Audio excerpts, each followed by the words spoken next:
were around in the 2010s and ever picked up your phone, opened the App Store or Google Play and downloaded this little app called Tumblr, then this video is for you. Because when you think of Tumblr, you probably immediately picture a very specific aesthetic.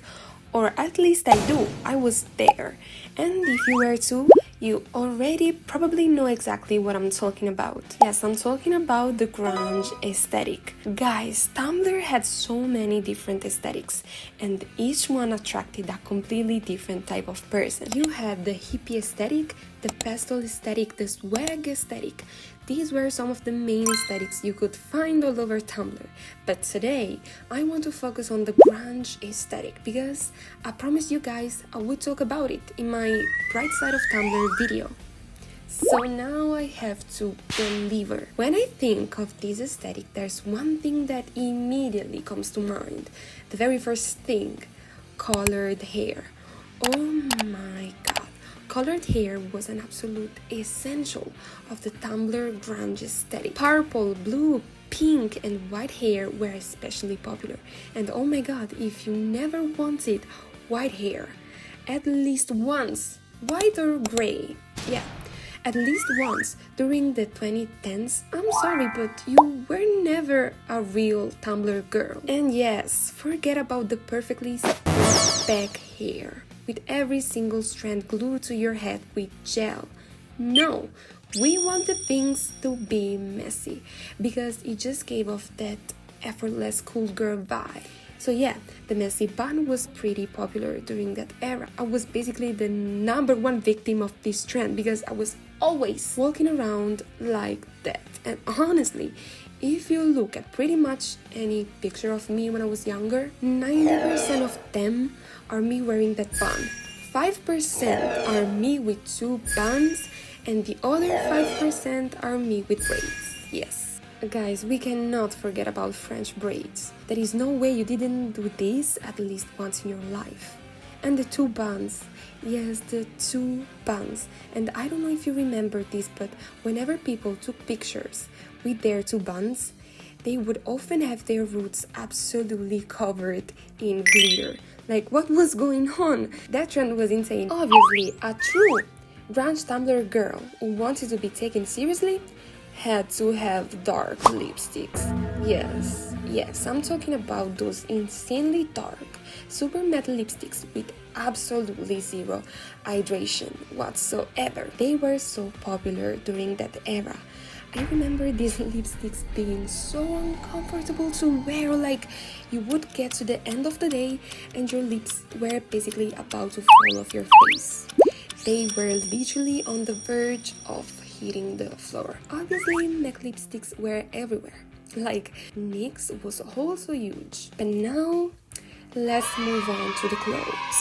What were some of the main pieces in a grunge Tumblr girl's wardrobe? Well, how could I not talk about flannel shirts?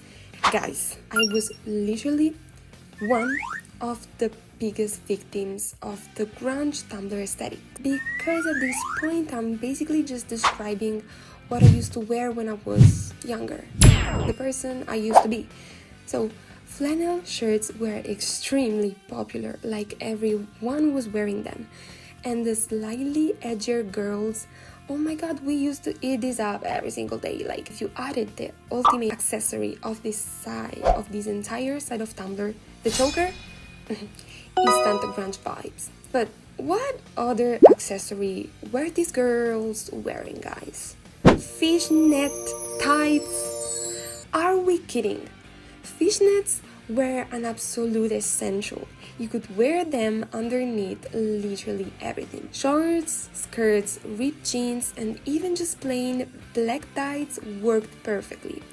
And they instantly gave the whole outfit that edgy vibe.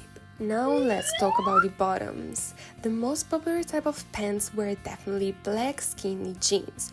Dark, super tight, sometimes with the bottom rolled up into that little cuff.